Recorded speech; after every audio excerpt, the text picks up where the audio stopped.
Hi future birds, welcome back to my channel. So today we are going to do chapter 14, breathing and exchange of gases. So this is going to be a revision video. I'll not be explaining the processes in detail. I'll be just quickly revising all the concepts in just a video. So let's start. So, as we know, oxygen is utilized by organism and it helps in breaking down of simple molecules like glucose, amino acids, fatty acids to derive energy. Now, CO2 is released in above catabolic reactions. So, according to this whole paragraph, we can say that O2 has to be continuously provided to the cell and CO2 released by the cell or produced by the cell has to be released out. Now, this whole process of exchange of O2 with CO2 from the atmosphere is known as breathing, which is commonly known as respiration. Talking about the respiratory organs, so mechanism of जो breathing है that vary among different group of animals.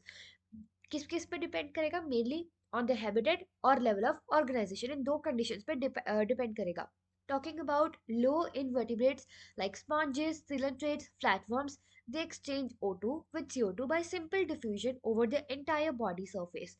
If we talk about earthworms, they use their moist cuticle and insects have a network of tracheal tubes to transport atmospheric air within the body.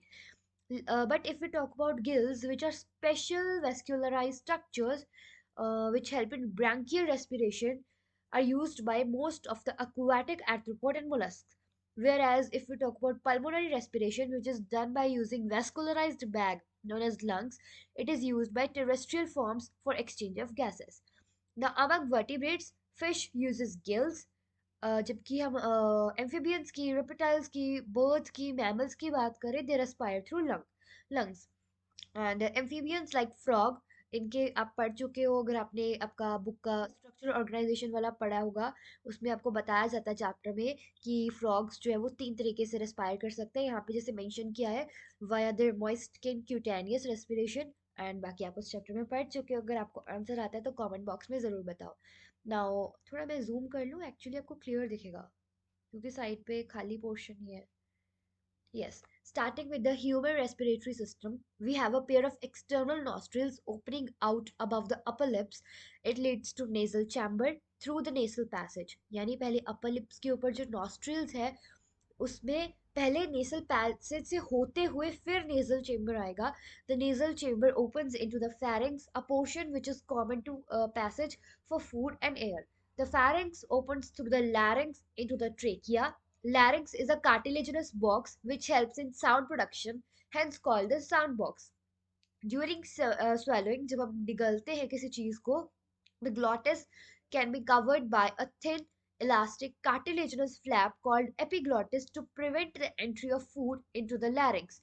यहाँ पे क्या बताया गया है जैसे हमारा जो sound box है लैरिंक्स मतलब जो ट्रैकिया है ट्रैकिया का जो ऊपर वाला पोर्शन है दैट इज ग्लॉटिस अब खाना जो है जब हम निगल रहे हैं वो ट्रैकिया ना चला जाए दैट्स वाई ग्लॉटिस को एक थिन इलास्टिक कार्टिलेजनस फ्लैप से कवर किया जाता है विच इज एपिग्लॉटिस ताकि लैरिंग्स में खाना ना चला जाए Trachea is a straight tube extending up to mid-thoracic cavity, which divides at the level of fifth thoracic vertebrae into right and left primary bronchi. Each bronchi undergoes repeated divisions to form the secondary, tertiary, and bronchioles, ending up in a very thin terminal bronchioles. The trachea, primary, secondary, tertiary bronchi, and initial bronchioles are supported by incomplete cartilaginous rings. So remember, till initial bronchioles, okay? Now, each terminal bronchiole give rise to number of very thin, irregular walled and vascularized bag-like structures called alveoli. The branching network of bronchi, bronchioles, and alveoli comprise the lung. Now, we have two lungs which are covered by a double-layered pleura with pleural fluid between them. It reduces the friction on the lung surface. The outer pleural membrane is in contact with the thoracic cavity and the inner one is with the lung surface. अभी थोड़ा सा diagram देख ले उसके बाद आगे चलते हैं वो मैंने लाइन कंप्लीट की थी देखो ये रहा एपिग्लॉटिस ये आपके पास लैरिंग्स है ये आपके पास ट्रेकिया है जिसके ऊपर आप देख सकते हो इनकम्प्लीट कार्टिलेजनस रिंग्स आपको दिखाई गई है इनिशियल ब्रोंकियोल्स तक उसके बाद आपके पास है pleural membrane, alveoli, pleural fluid, आप देख सकते हो बीच में दिखाया गया है। एक्चुअली ना डायग्राम एग्जाम में क्लियर नहीं होती, तो आप ऐसे याद रखा करो कि पहले मेम्ब्रेन है, फिर एल्वियोलाई है, फिर फ्लूइड है। ये मत सोचा करो कि डायग्राम आती है, क्योंकि डायग्राम में आपको पिक्चर में आइडेंटिफाई नहीं होगा। ये पिक्चर पीडीएफ में है तो आप जूम करके भी देख सकते हो कि यहाँ तक है, बट जो प्रिंट होके आती है तो आपको पता नहीं चलता कि कहाँ पे लेबल किया हुआ है। सो इसकी वजह से आप थोड़ा सा याद रख लिया करो। उसके बाद है ब्रोंकस, ये तो जरूरी भी नहीं है, कट एंड ऑफ रिब, और ये है आपका लंग। बीच में ये आप देख सकते हो आपका प्यारा सा हार्ट है, जिसको यूज करके आप मेरी वीडियो को लाइक भी कर सकते हो। That was cringe. Okay, so it's diaphragm. Let's move to next part. The part starting with the external nostrils up to the terminal bronchiole. Give me a sec, please. Yeah. So the part starting with the external nostrils up to the terminal bronchiole. वो initial bronchiole था cartilaginous rings वाला, don't confuse with it. Terminal bronchioles तक का it is the conducting part, whereas the alveoli and the ducts form the respiratory or exchange part of the respiratory system. The conducting part transports the atmospheric air to the alveoli, cleans it from foreign particles, humidifies, and also bring the air to body temperature. ये सारे काम है conducting part के. Exchange part is the site of actual diffusion of O2 and CO2 between blood and atmospheric air. उसके बाद है lungs की बात करें. The lungs are situated in the thoracic chamber which is anatomically an airtight chamber. The thoracic chamber is formed dorsally by the vertebral column, ventrally by the sternum, laterally by the ribs, and on the lower side by the dome shaped diaphragm. That was easy. The anatomical setup of lungs in thorax is such that any change in the volume of thoracic cavity will be reflected in the lung pulmonary cavity. Such an arrangement is essential for breathing as we can now directly alter the pulmonary volume. यहाँ से एक बात मैं आपको बताना चाहूंगी. NEET में यहाँ से एक असोशिएट रीजन क्वेश्चन आ सकता है, फ्रेम किया जा सकता है कि जो लंग्स में एनाटॉमिकल सेटअप है, वो थोरैक्स में ऐसा किया गया है कि अगर थोरैसिक कैविटी में वॉल्यूम का चेंज होगा तो ऑटोमेटिकली लंग की पल्मोनरी कैविटी में भी चेंज हो जाएगा. ऐसा इसीलिए ज़रूरी है क्योंकि हम डायरेक्टली पल्मोनरी वॉल्यूम को चेंज नहीं कर सकते, लंग्स की वॉल्यूम को चेंज नहीं कर सकते. तो ये असर्शन और रीज़न का क्वेश्चन बन सकता है कि ये रीज़न है कि हम ऐसा क्यों करते हैं, क्योंकि हम लंग्स की वॉल्यूम को डायरेक्टली चेंज नहीं कर सकते. उसके बाद रेस्पिरेशन के 5 स्टेप्स हैं. ब्रीदिंग और pulmonary ventilation by which atmospheric air is drawn in and CO2 rich alveolar air is released out. उसके बाद diffusion of gases O2 CO2 across alveolar membrane, then transport of gases by the blood, then diffusion of O2 and CO2 between blood and tissues, then utilization of O2 by the cells for catabolic reactions, and the production of O2. Oh, my bad, CO2. Next है mechanism of breathing. So breathing involves two stages. Inspiration, जहाँ पे हम atmospheric air को अपने body के अंदर लेंगे, and expiration, which alveolar air is released out. The movement of air into and out of the lungs is carried out by creating a pressure gradient between the lungs and the pressure. Inspiration कब होगा? अगर pressure lungs के अंदर क्या होगा, कम होगा atmospheric pressure से, क्योंकि एयर जो है वो हाई प्रेशर से लो प्रेशर पर आएगी तो ऑब्वियसली इंस्पायरेशन हो जाएगा. तो आपको यहाँ से ये पता चलता है कि जो ह्यूमन लंग्स है वो नेगेटिव प्रेशर लंग्स होते हैं with respect to atmospheric pressure. उसके बाद बात करें similarly expiration take place when intrapulmonary pressure is higher than the atmospheric pressure, तो हवा अंदर से बाहर आ जाएगी. The diaphragm and a specialised set of muscles, external and internal intercostals between the ribs, help in generation of such gradients. Now, inspiration is initiated by the contraction of a diaphragm, which increases the volume of thoracic chamber in post anterior posterior axis. हुआ क्या? ये diaphragm था, contract हुआ, यानी कि ये नीचे को हुआ, थोड़ा सा फ्लैट हो गया, तो यहाँ से जो इतनी वॉल्यूम थी वो यहाँ बढ़ गई है. तो ये जो एक्सिस होती है इसे एंटीरियो पोस्टीरियर एक्सिस कहते हैं. The contraction of external intercostal muscles lift up the ribs and the sternum causing an increase in the volume of thoracic chamber in the dorsoventral axis. Actually 2D में तुम्हें कैसे बताऊँ मैं डोर्सोवेंट्रल एक्सिस कैसे होगी, फिर भी दिखा देती हूँ. अगर तुम अपने शरीर को साइड से देख रहे हो, जहाँ पे तुम्हारी बाजू आती है, लेट्स से तुम बाजू वाली साइड से देख रहे हो, तो इस तरीके से तुम कह सकते हो कि जो तुम्हारी रीढ़ की हड्डी है वर्टीब्रल कॉलम वाली साइड है वो डॉर्सल है, और जो सामने स्टर्नम वाली साइड है वो वेंट्रल है। सो डॉर्सो वेंट्रल एक्सिस ऐसे समझ लो तुम। Now the overall increase in the pulmonary volume, इससे हो जाएगा क्योंकि थोरेसिक वॉल्यूम इंक्रीज हुई है। And increase in pulmonary volume, चल भाई, an increase in pulmonary volume decreases the intrapulmonary pressure to less than the atmospheric pressure। तुम्हें पता होगा अगर तुमने बॉयल्स लॉ पढ़ा है तो, pressure is inversely proportional to volume at constant temperature। Temperature कोई बदल नहीं रहा, वॉल्यूम तुमने बढ़ाई है तो प्रेशर घट जाएगा, ठीक है। उसके बाद है which forces the lungs which forces the air from outside to move into the lungs, that's why inspiration occurs। now relaxation of diaphragm and internal costal muscles, जैसे डायफ्राम वापस आ गया, स्टर्नम वापस आ गया, वॉल्यूम घट गई, पल्मोनरी वॉल्यूम भी घट गई थोरैसिक घटने से, जिसकी वजह से पल्मोनरी प्रेशर जो अंदर था वो बढ़ गया, एटमॉस्फेरिक प्रेशर से स्लाइटली थोड़ा सा बढ़ गया, जिसकी वजह से जो एयर का एक्सपल्जन है वो लंग से बाहर हो जाता है, जिसकी वजह से एक्सपिरेशन हो जाता है। उसके बाद बताया गया है कि हम आपने देखा होगा हम अपनी मर्जी से सांस को मतलब एक्सपायरेशन इंस्पायरेशन को बढ़ा घटा सकते हैं, तो वो एडिशनल मसल्स की हेल्प की वजह से होता है जो एब्डोमेन में होती है। On an average healthy human 12 से 16 बार 1 मिनट में ब्रीथ करता है, बट वॉल्यूम ऑफ एयर जो है वो हम ऑल्टर कर सकते हैं थोड़ी थोड़ी। बाकी ये स्पायरोमीटर से मेजर होती है, जिसके बारे में हम नीचे बात करते हैं। ये मैं डायग्राम दिखा दूं एक बार। I don't think so diagram में ऐसा कुछ है समझाने के लिए कि यहाँ पे रिब्स और स्टर्नम ऊपर को हो गए, डायफ्राम नीचे को हो गया तो वॉल्यूम बढ़ गई तो हवा अंदर आ गई। ये वाला डायग्राम खुद समझ लो, होमवर्क है। ओके, स्टार्ट करते हैं रेस्पिरेटरी वॉल्यूम एंड कैपेसिटी से। सबसे पहले टीवी, जो तुम बहुत देखते हो, tidal volume, volume of air inspired और expired during a normal respiration. देखो जब तुम नॉर्मली बैठे बैठे रिस्पायर कर रहे हो मेरी वीडियो देखते हुए, क्योंकि तुम भागते हुए नहीं देख रहे हो अनटिल और अनलेस, तो यहाँ पर जो तुम्हारा अप्रोक्सीमेटली वॉल्यूम का इनसाइड आउटसाइड चल रहा है वो 500 ml का चल रहा है। हेल्दी ह्यूमन पर मिनट 6000 से 8000 ml एयर इंस्पायर और एक्सपायर कर रहा है, ठीक है। अब तुम मान लो कंपटीशन कर रहे हो कि कौन सांस सबसे ज्यादा अंदर तक लेगा, ऐसे करके तो तुम ज्यादा से ज्यादा अगर फोर्सिबली इंस्पायर करते हो तो ज्यादा से ज्यादा 2500 से 3000 ml ही ले सकते हो, this is inspiratory reserve volume. लेकिन अब तुम कंपटीशन कर रहे हो कि कौन सबसे ज्यादा हवा छोड़ सकता है मुंह से, आई रिपीट मुंह से, तो तुम एडिशनल वॉल्यूम ऑफ एयर जो तुम छोड़ सकते हो दैट इज 1000 से 1100 ml by forcible expiration, this is ERV expiratory reserve volume. उसके बाद है RV. RV is what? Residual volume. Volume of air remaining in lungs even after a forcible expiration. This average I'm sorry, I need to drink water. Where to stop it?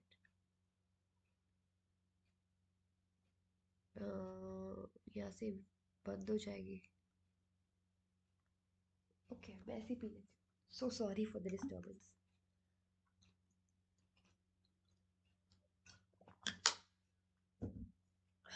So sorry guys.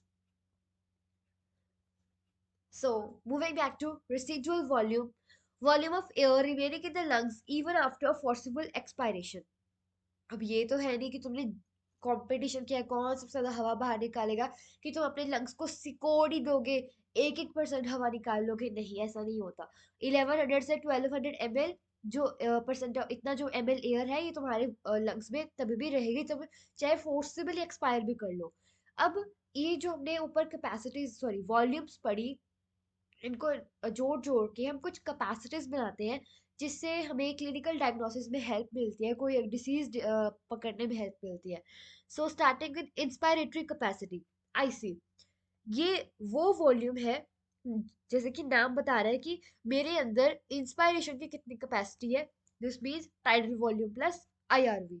Expiratory capacity vice versa TV plus ERV. FRC which is functional residual capacity, as the name suggest residual capacity, यानी कि तुमने normally expire किया, अभी भी तुम्हारे lungs में कितनी हवा बची है, that is E R V plus R V. उसके बाद वाइटल कैपेसिटी, तुम्हारे इसके नाम से पता चल रहा है vital capacity, maximum volume of air जो पर्सन ब्रीथ कर सकता है आफ्टर अ फोर्स्ड एक्सपायरेशन, क्योंकि तुम आरवी का तो कुछ कर नहीं सकते, तो बची कौन सी? ईआरवी, टीवी, आईआरवी, ये तीनों बची। क्योंकि इसको तो तुम छेड़ ही नहीं सकते, तुम्हारे हाथ में ही नहीं है। तो ये मैक्सिमम हुई तुम्हारी, देखा जाए तो वाइटल कैपेसिटी तो तुम्हारी यही हुई। बट अगर मैं टोटल लंग कैपेसिटी की बात करूँ तो उसमें तुम रेसिडुअल वॉल्यूम तो जोड़ोगे ना, तो ये चीज है। तो ये टोटल जितनी भी वॉल्यूम तुमने ऊपर पड़ी, या इसको लिख सकते हो vital capacity plus residual volume. अब बात करते हैं एक्सचेंज ऑफ गैसेस की। So alveoli are the primary site of exchange of gases. Exchange of gases also occur between blood and tissue. O2 and CO2 are exchanged in this site by simple diffusion. Mainly कोई pressure या concentration gradient से simple diffusion हो जाता है। अब मैं solubility की बात करूँ तो solubility और thickness of membrane, ये दो factors ऐसे हैं जो diffusion में अपना effect दिखाते हैं। इनकी वजह से rate of diffusion ऊपर नीचे हो सकता है। The pressure contributed by an individual gas in a mixture of gases called partial pressure, जिसे हम PO2 for oxygen, PCO2 for carbon dioxide से represent करेंगे। So partial pressure of these two gases हमें दिया हुआ है, जो मैं आपको फटाफट से बताती हूँ। देखो, O2 की बात करें तो एटमॉस्फेयर में 159 होगी। इसका तो पता था कि पॉइंट्स में जाएगी, तो आप याद रखो 0.3 होगी। एल्वियोलाई में ऑक्सीजन ज्यादा होगी, कार्बन डाइऑक्साइड कम होगी, तो ऐसे याद रखो 104 40। So sorry. अब डीऑक्सीजनेटेड ब्लड में कितनी है? 40। अब डीऑक्सीजनेटेड CO2 ज्यादा होगी, 45। तो ये जितनी है उतनी ही टिश्यू में होगी। याद हो गया? उसके बाद oxygenated blood something similar to alveoli. तो यहाँ पर ये तो 40 हो गई, बस ये थोड़ी सी कम हो जाती है 95, क्योंकि अगर ऑक्सीजनेटेड ब्लड में सेम होगी तो डिफ्यूजन में प्रॉब्लम आ सकती है, दैट्स व्हाई। ठीक है।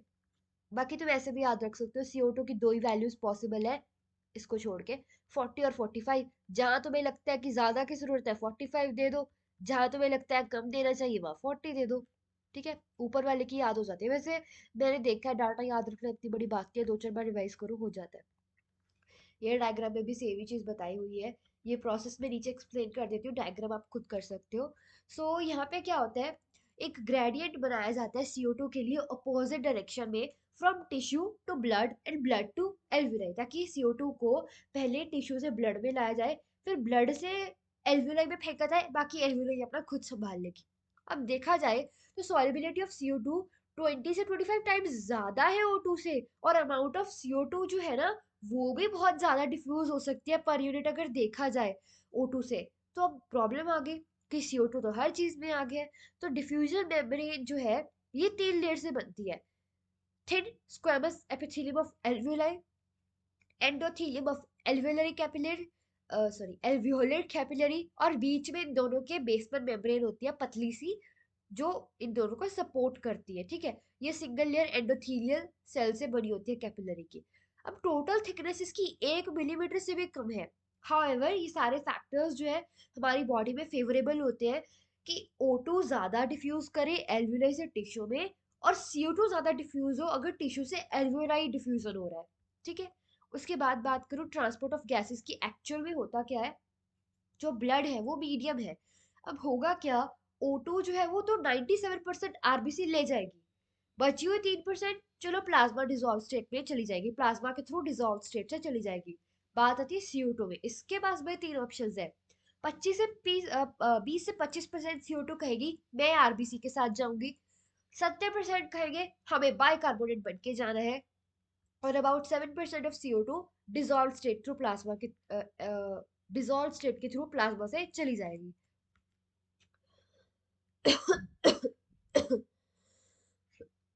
सॉरी गाइस, मुझे थोड़ी सी खांसी हो गई है। Transport of oxygen.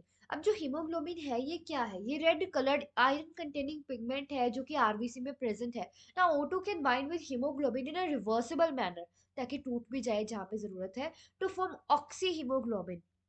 Oxy haemoglobin बन गया। Each haemoglobin maximum 4 molecules of O2 carry कर सकता है। प्राइमरली ये डिपेंड करता है कि पार्शियल प्रेशर ऑफ O2 कितना है, इसको इससे फर्क नहीं पड़ता बाकी चीजों के। इसको इसके फर्क पड़ता है कि पार्शियल प्रेशर ऑफ O2 कितना है, CO2 का कितना है, हाइड्रोजन आयन की कॉन्सेंट्रेशन कितनी है, टेम्परेचर कितना है। यही सिर्फ इस बाइंडिंग को अफेक्ट कर सकते हैं। बाकी सिचुएशन का अगर तुम ग्राफ बनाओ तो सिग्मोइड ग्राफ बनता है।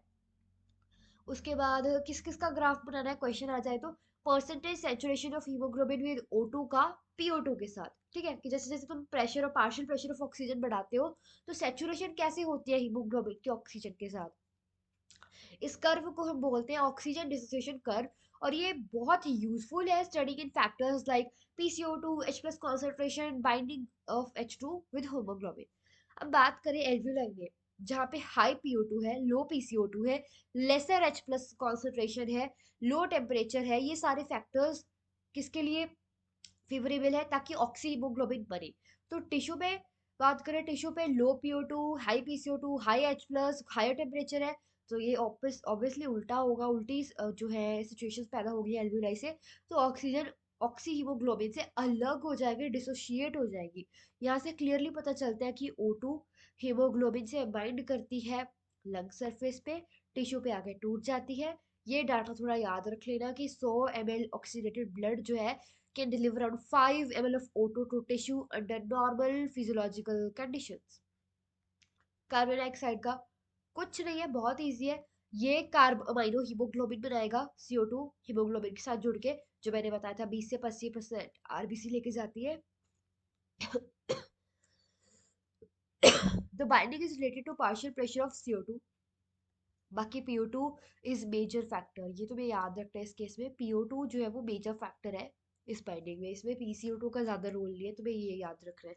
When PCO2 is high, PO2 is low as in tissue, वहाँ पे CO2 की ज्यादा बाइंडिंग होगी। जहाँ पे CO2 कम है, PO2 ज्यादा है, जैसे एल्वियोलाई में, वहाँ पे ऑब्वियसली CO2 टूट जाएगी कार्बोमाइनो हीमोग्लोबिन से। और जो CO2 हमारी है, जैसे मैंने आरबीसी की बात करूँ तो आरबीसी के पास एक एंजाइम होता है कार्बोनिक एनहाइड्रेस, इसकी बहुत ज़्यादा हाई कॉन्सेंट्रेशन होती है और कुछ माइन्यूट क्वांटिटी यानी कम क्वांटिटी में प्लाज्मा में भी होती है। ये जो एंजाइम है ये इस रिएक्शन को दोनों डायरेक्शन में लेके जाने के लिए कैटालाइज करता है। होता क्या है, टिश्यू साइड पे जहाँ पे partial pressure of CO2 is high due to catabolism, CO2 blood में चली जाती है, डिफ्यूज हो जाती है आरबीसी एंड प्लाज्मा के थ्रू, और HCO3 नेगेटिव आयन बनाती है और H प्लस रिलीज कर देती है।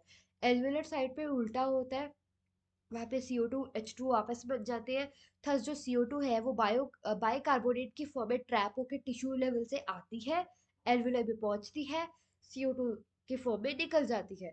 Every 100 ml of deoxygenated blood 4 ml of CO2 alveoli तक पहुंचाता है। उसके बाद है regulation of respiration. Human being का सिग्निफिकेंट एबिलिटी है कि वो अपना मेंटेन कर सकता है, मॉडरेट कर सकता है रेस्पिरेटरी रिदम को,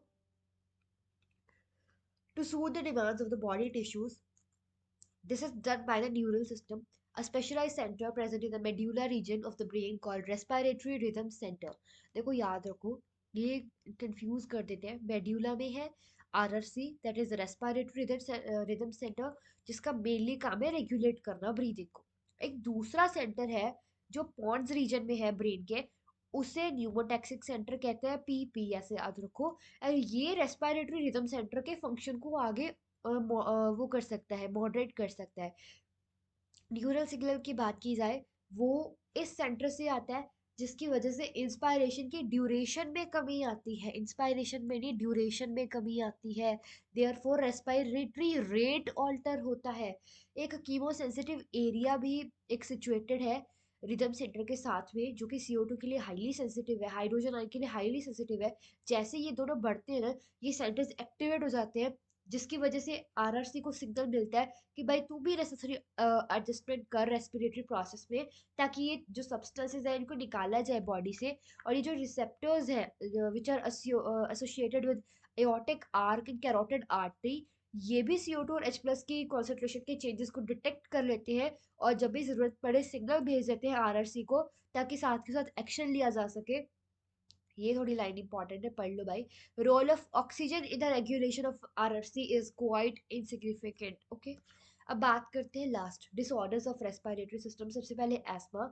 इसमें क्या होता है, सांस लेने में दिक्कत आती है, वीजिंग की आवाज आती है, क्यों? क्योंकि ब्रोंकिंग और ब्रोंकाई और ब्रोंकियोल्स में इन्फ्लेमेशन हो जाती है। ठीक है, उसके बाद एम्फाइजीमा की बात की जाए, ये क्रोनिक डिसऑर्डर है। इसमें एल्वियोलाई की वॉल्स डैमेज हो जाती है, जिसकी वजह से रेस्पिरेटरी सरफेस कम हो जाता है। मेजर कॉज इसका सिगरेट स्मोकिंग है। उसके बाद occupational respiratory disorder last disorder है। कुछ इंडस्ट्रीज में जहाँ पे ग्राइंडिंग की जाती है, पत्थर तोड़े जाते हैं, वहाँ पे इतनी डस्ट प्रोड्यूस होती है और जो हमारा डिफेंस मैकेनिज्म है वो फुल्ली उस सिचुएशन से लड़ नहीं पाता। और अगर ऐसी चीज़ों का ज़्यादा एक्सपोजर दिया जाए तो इसकी वजह से फाइब्रोसिस हो सकता है, इन्फ्लेमेशन हो सकती है, फाइब्रस टिश्यू जो है वो प्रोलिफरेट हो जाता है जिसकी वजह से सीरियस लंग डैमेज हो सकता है। और जो ऐसे इंडस्ट्री के वर्कर्स हैं प्रोटेक्टिव मास्क पहनने चाहिए। So that's it for today's chapter. I hope you like this video. थोड़ी खांसी थी मेरे को तो आई एम सॉरी अगर आपको कहीं पे भी दिक्कत आई हो for that. Very sorry. Video अच्छे लगे तो लाइक करना, शेयर करना, सब्सक्राइब करना। Thank you for watching the video.